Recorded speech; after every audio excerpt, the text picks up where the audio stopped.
If you're looking for a build that combines style and fun with versatility and speed, this one might just be for you. With this setup, you'll be able to walk around Night City and Dogtown, pick fights and kill enemies faster than they can react, and disappear without a trace. This build also has a lot of room for customization inside of it because there are only a few key things that you need to have in order to get this build to work. Now this build functions around two main weapons. It's going to be your katana and then throwing weapons, so whether that's knives or hatchets, and that allows you to have the up close and personal melee experience with the versatility of having a long range option in the form of throwing weapons. Now I put this build together to be the fastest katana build that you can possibly get. However, you can switch out just a few items and change the way this build functions and works if you want a little bit more damage or a little bit more survivability and a little less speed. So let's get into it. Now this is a Sandevistan build that I put together. However, you could use Berserk if you wanted to. I personally don't like the way the effects for Berserk are on the screen. It gives me a hard time and I can't see real well with it. So I choose the Sandevistan over the Berserk every single time. And I'm using the Apogee Sandevistan in this build. I'm also using the optical camo with this build as well because it allows me to just disappear and get away from the fight very quickly. So if you are in a situation where you need to get away, you can use that just to disappear. It's also a really good stealth option for getting around cameras or just being stealthy in general, since we're not going to be able to hack anything, shut down cameras, or any of that. So it's nice to have the stealth option that the optical camo provides. However, it is not a necessity for this build. It's just a nice added feature and a nice touch if you want to use it. And this build absolutely slays. It's super fast, and sometimes it's so fast it's hard to keep up with what you're actually doing and how fast you are actually killing the enemies. Now this is a Phantom Liberty build and I am level 60. Let's take a look at the attribute points and where I have them placed. So first of all, we have 20 in cool, we have 20 in technical ability, 20 in reflexes, and then 18 in body. Let's start with technical ability and see where these points are spent. The most important thing here is that we are going for Edge Runner so that we can use as much Cyberware as possible, and we are going to fill out our Cyberware so that we can get the 15% reduced cooldown for having all those slots filled. So if you want to copy along exactly how I have this build, here's where you need to put your perk points in technical ability. Now under reflexes, this is where I have my perk points spent. The most important things here really are that you get the dash and the air dash, and then you have the finishers and this flash and thunder clap. This is a very important perk, but you can fill out your perk points exactly how I have them here for the build. I do stay away from the bullet deflect simply because I don't slow down in combat and I don't see any need to deflect bullets back at the target. Under body, we're really just filling out this middle section just to get the additional health points and the adrenaline rush that comes along with it. Under cool, we are just filling out this right-hand section and then running up the middle so that we can get all the way up to style over substance and get those guaranteed critical hits when we're crouch sprinting, sliding, dodging, and dashing. There's also no speed penalty for aiming a throwable weapon, and having all of these perk points is going to really enhance your throwing weapons.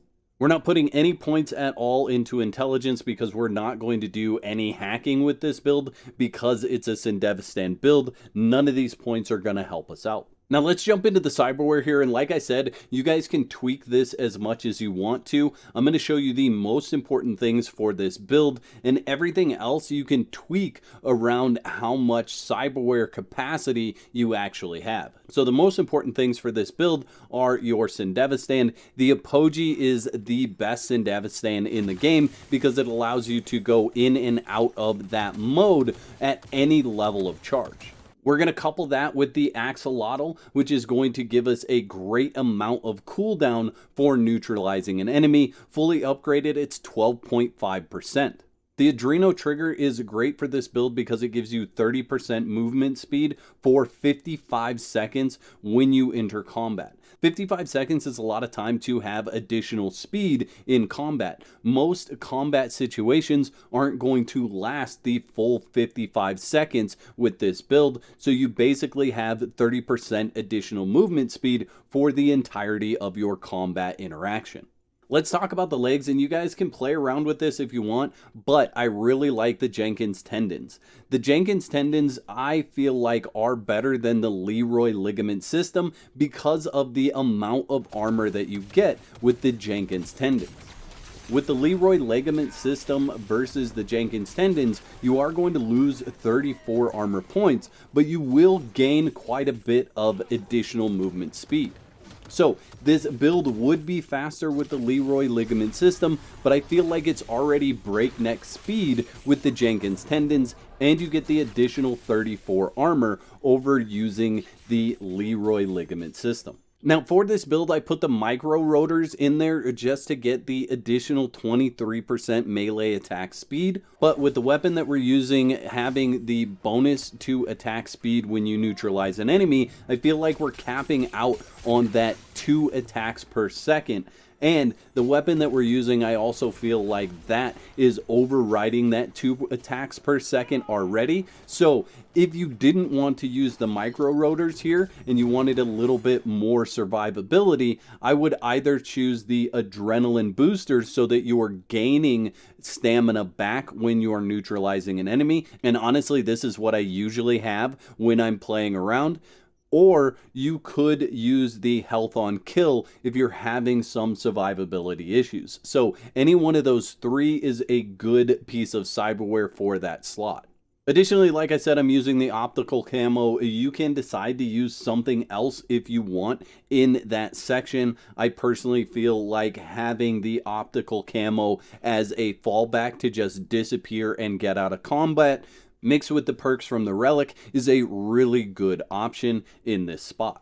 Lastly, we have the handle wrap. This is going to give you an additional 25% increased crit chance when you swap to a throwable weapon. And you can just proc this by switching to a throwable weapon or pulling out a throwable weapon right before you're going to throw it, so you have that extra critical chance. So like I said, the rest of this cyberware is really up to you to kind of put together the way you want, but I'll go through the rest of what I have here. So we have the mechatronic core. This is giving us increased damage against drones, robots, mechs, and turrets. Self-ice, this is pretty standard for any build, just so you don't always get quick hacked if you're going up against a netrunner. For the arms, I have the launcher system, and the reason why is because when I'm scrolling through my different weapons with the mouse wheel, this is one of the only arms that won't come up in that list. So it allows me to go to my throwing weapons and scroll through the weapons that I want to use a little bit more consistently. Since it's a blade build, you could go with some mantis blades, and that would be fine as well if that's your playstyle. Although I feel like the mantis blades damage per hit doesn't come close to what you can do with a katana. Even if you have the max tack mantis blades fully upgraded, the damage per hit just isn't as good as the damage that you're going to get out of a katana. In skeleton, we've chosen the universal booster, and then the dense marrow, and lastly the titanium bones. Again, you can choose whatever you want in that area. For the nervous system, we have nanofiber so that we have increased mitigation, and then we have stabber as well. This does give you an additional crit chance with blades and throwing weapons, so technically this is speeding up the build by adding more chance for crit so that you can do more damage, but it's really not something that's necessary for this build to work. In the integumentary system, we have the nanoplating, obviously I said the optical camo already, and then the pain deucer, which actually changes the damage that you're receiving. 30% of that is damage over time, so it does give you a little bit more survivability. For the eye, we just have basic Kuroshi optics. There really aren't any optics that really help you with this type of build, and you may need the Cyberware capacity for somewhere else, so this just has a really low Cyberware capacity. The other hand option we're using, again, is something that just has almost no Cyberware capacity, and it really doesn't matter what you slot in there, as long as you can fill out the entirety of your Cyberware. The other items that we have under the circulatory system are the blood pump and then the biomonitor. This allows you to not have to heal yourself. It's automatically going to heal you so that you can focus on combat. For Relic, really the most important thing that we've got in here is the vulnerability analytics and the machine learning. That way we can target those specific points on enemies when we run up to them.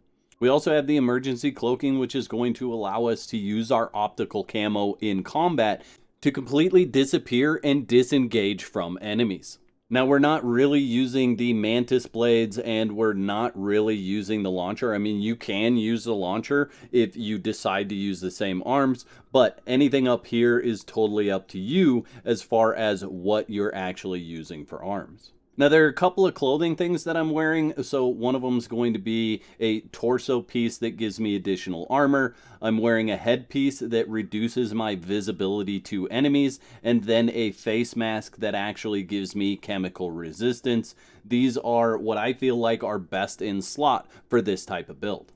The katana that I'm using is the Byakko. This allows you to have a rapid combo of attacks after neutralizing an enemy. So this is the weapon that's pushing the speed of attack beyond that 2 attacks per second once you neutralize an enemy. And you can get this katana simply by completing all of the Wakako gigs. The throwing knife that I'm using right now is the Headhunter. This marks an enemy on hit, and attacking the enemy's head with any weapon deals 200% damage, returns the Headhunter, and clears the mark. So having the ability to do an additional 200% damage to an enemy that's been hit by this is really nice. The Headhunter can be purchased from the Melee merchant in Pacifica, so all you need to do is head over there and buy it from them. The last item that we're using here is the Agao throwing axe, and I really like this throwing axe. If we read what it says here, this one will have them shaken in their boots. Crit hits with throws emit a shockwave that can damage multiple enemies. Now, you do want to be careful about throwing this weapon into a crowd where there are civilians, because it will kill civilians that are standing in the area and give you some notoriety with the police.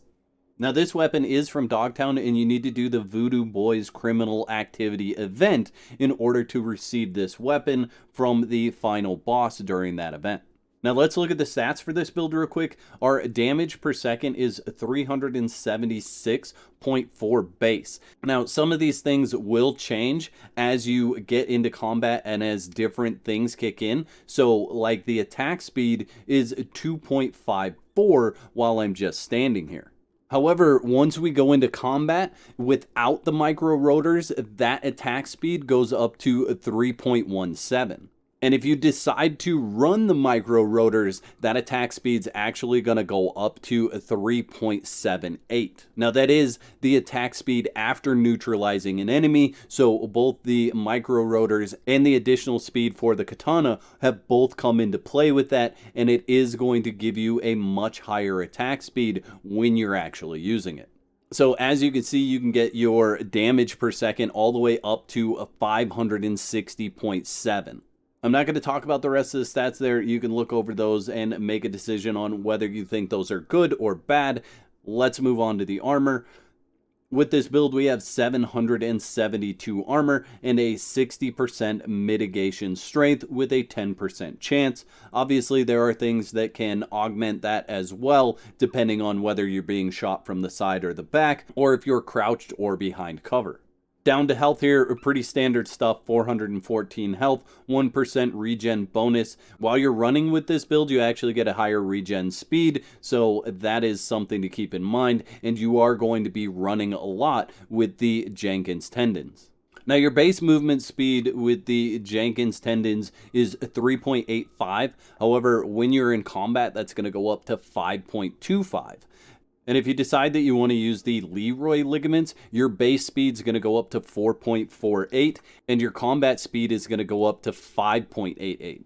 So it's really up to you what you want to use there, whether you have enough armor from somewhere else to use the Leroy ligaments. But personally, even with just the Jenkins tendons, I feel like combat is already at breakneck speeds and it can be a lot to control. So I recommend checking it out for yourself and seeing which one of those works for you.